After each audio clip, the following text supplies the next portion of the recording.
for things are made to endure in the Shire, passing from one generation to the next. There's always been a Ninja Turtle living here under the hill in Bag End. And there always will be. Hey, I'm Brian, and welcome back to Vinyl Paints.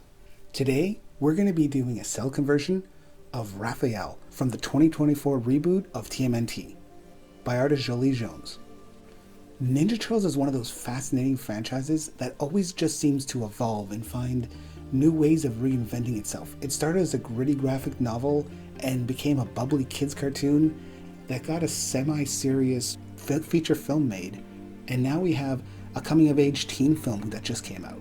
It's really remarkable how these turtles have been able to evolve and kind of change with their audience while finding a new audience, but still somehow managing to maintain their old audience. The turtles really haven't been on my radar lately, but I was just going through artwork and looking for inspiration on different things to paint, and all of a sudden I came across this cover, and I thought it would be a great opportunity, not only because this is an amazing rendition of Raphael by Joelle Jones, but also I think it would be a great way of testing my inking ability. And although not a firm rule, I do try to stay away from things that have already been kind of animated before. I thought this was different enough and also unique enough that it kind of warranted getting the CEL treatment. I feel like I've been going through this grayscale phase right now as well, and I think it just spoke to me that this was kind of had that little pop of red and pop of color in there. It just seems to be something that I've been enjoying doing a lot lately. When I was a kid, I thought there was only one right answer to which turtles are the best, and that's Raphael or Michelangelo. It wasn't until years later that I met someone and just randomly we're starting to talk, and they had like this hang up on Donatello. We started talking about Donatello and how they love Donatello, and to me I was just like, who likes Donatello? And they're like, he's awesome, he does machines. And the person who was with us started talking about how their favorite was Leo, and it just baffled my mind. One of them had heard something somewhere that every friend group is pretty much 4 different turtles combined. I don't know if I believe that, but in your friend group, which turtle are you? I always felt New York City was a character in the Ninja Turtles. Even from the get-go of that 80s cartoon, you see this Manhattan skyline and we pan down into the sewer. So much of the environment of the city makes the turtles work. Every one of the intros has the Ninja Turtles going through the city, jumping through rooftops, alleyways, and sewers. And one of the reasons why I think they look so cool and how like the show is held up so well is that there's really like a 5th turtle, and that's the city. And they can kind of morph that city into anything they want. While doing this video, I've been kind of going on a bit of a Ninja Turtles binge lately. I've been watching the old 80s, 90s show, and I kind of started to wonder to myself, like, what is my favorite Ninja Turtles movie?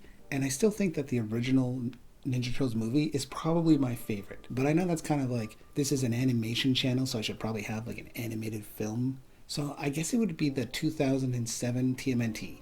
That Raph-Leo fight was on a different level. It had been a while since I'd seen the Turtles at that point. I don't know when I saw that movie, but I know that the Turtles were kind of out of my mind for a while. And that really brought me back into realizing what a great story and characters they are. I've never really been an overly self-congratulatory person, but I do think it's important every once in a while to take a step back, see where you started and where you are, and take a moment to appreciate what you've learned along the way. So after taking a step back and looking at my line art and my inking on this painting, I finally feel comfortable enough to say that I think I've progressed from inking 1.0, or the first level of inking, to level 2.0. And in case anyone wants to pick up CEL animation or wants to pick up CEL painting, I figured I want to share what I've learned so far. So how did I level up from 1.0 inking to 2.0? What's the first step in leveling up? Simple. Put down the paint pen. There's a lot of people that will do one-off CEL animations or one-off CEL paintings, and they'll use a paint pen. And I think paint pens are amazing. I use them, and I think they're a great way of getting started. But immediately you're going to find there are limitations to what it can do when it comes to details. CEL animation, especially when you have lots of people or lots of objects in one frame, can kind of get small quickly. The paint pen is going to limit your ability of what you can do. So put down the paint pen, grab a dip pen. And if you want to take it a step further, try moving from a standard nib to a crow quill. It won't hold as much ink, but it'll be perfect for doing things like details on eyes, nose, and mouths. So you're finally getting comfortable with a dip pen. What's the next step? Start using your paint on your dip pen to do outer lines and inner lines to define where your shadows and highlights are going to be. This makes a huge difference in your piece. You're going to find that this part of the process has a big learning curve, and that's mainly because the paint doesn't always work well on the dip pen. So if you're looking to get it a little bit more pliable, a little bit more liquid so you can use a dip pen more easily, try using a little bit of distilled water, not much, just to kind of give it a little bit more flow. I like 5 parts paint to 1 part distilled water for all my line art. So what's step 3? Combine all of these elements, including the paint marker. Now that you have the ability to do lines of different colors that will kind of match your paints, you have the ability to do fine details. You can combine all of this to make the right choices that you feel in order to get the image you want. So let's break down this Raphael. I did the line art mostly in Sumi ink with a crow nib. There was one part where I had to use speedball acrylic ink. For some reason, I don't know whether it was just too glossy or maybe there was a chemical on it. Sumi ink was just not staying on the cell. It was beading. I have no idea. It was only one particular part on his hand. It didn't do that anywhere else. I have no idea why. I did do line art to guide me for the shadows on the inside with toon tones. I chose to use toon tones in this piece just because I found that the grays were a little bit darker, as where the chroma color seemed a little bit more vibrant, and I wanted this to have that gritty feel. One of my biggest debates while painting this piece was whether I was going to do the elbow pads in red and whether I was going to do 1 red or do 2 reds, do a 2-tone setup to give it a highlight and a shadow. And even though probably if this was animated it would only have the 1 tone, I felt because I already had 3 or 4 versions of gray on here, I could get away with maybe putting a 2nd tone on the red. So I realized it's been a while since I've shared any of my collection with you. I don't have a lot of Ninja Turtles in my animation cell collection, but I do have a few. So this is Michelangelo from the 80s and 90s cartoon. What I really like about the Ninja Turtle cells is that a lot of them come in these collector's packaging. I've never taken mine out of the bag. I know some people do, and I know there's a lot that are available that are outside of the bag. I just really like the fact that it has a bag and it has a nice little presentation to it. This is Rocksteady and Shredder.